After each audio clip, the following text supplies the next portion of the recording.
تو آج میں چیزیں اپنی مسائل کا بہت اہم ہے، ہر گھر کی ضرورت ہے۔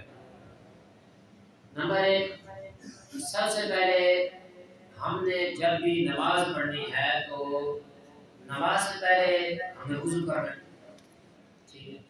اگر اس سے پہلے ہم تھوڑا جانیں طہارت ضروری ہے، تو اس غلطی کی بنا پر گھروں میں ناپاکی کے اتنے مسائل ہیں کہ اکثر کے کپڑے ہی پاک نہیں ہوتے۔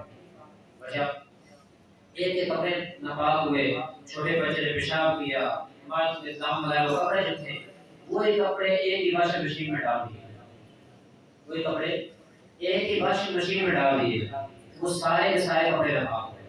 اب اس میں بھی نہیں پتہ کپڑے کو بھی پاک بھی کرنا ہے، اس لیے کوشش کریں جتنے بھی جوان تک ہے جو بھی تمام کے لیے جیسے احترام ہو، یا کپڑے کے بچے کے پیشاب سے ناپاک ہو جائے، بچہ الٹی وغیرہ کر دے ناپاک ہو جائے، اس کپڑے کو پہلے پاک کرے۔ پاک کا آسان طریقہ یہ ہے کہ شلوار ہے، کپڑا ہے، قمیض ہے، اس پر الٹی کی لیے نجاست لگی ہے تو آپ اس پہ صابن لگائیں ہلکا سا، اور اچھی طرح دھونے کے بعد نچوڑ کر اس واشنگ مشین میں ڈالو۔ اس کی وجہ سے بقیہ تمام کپڑے جو ناپاک ہیں نہیں ہوں گے۔ اس کا خصوصی جو ہے وہ دھیان رکھا جائے۔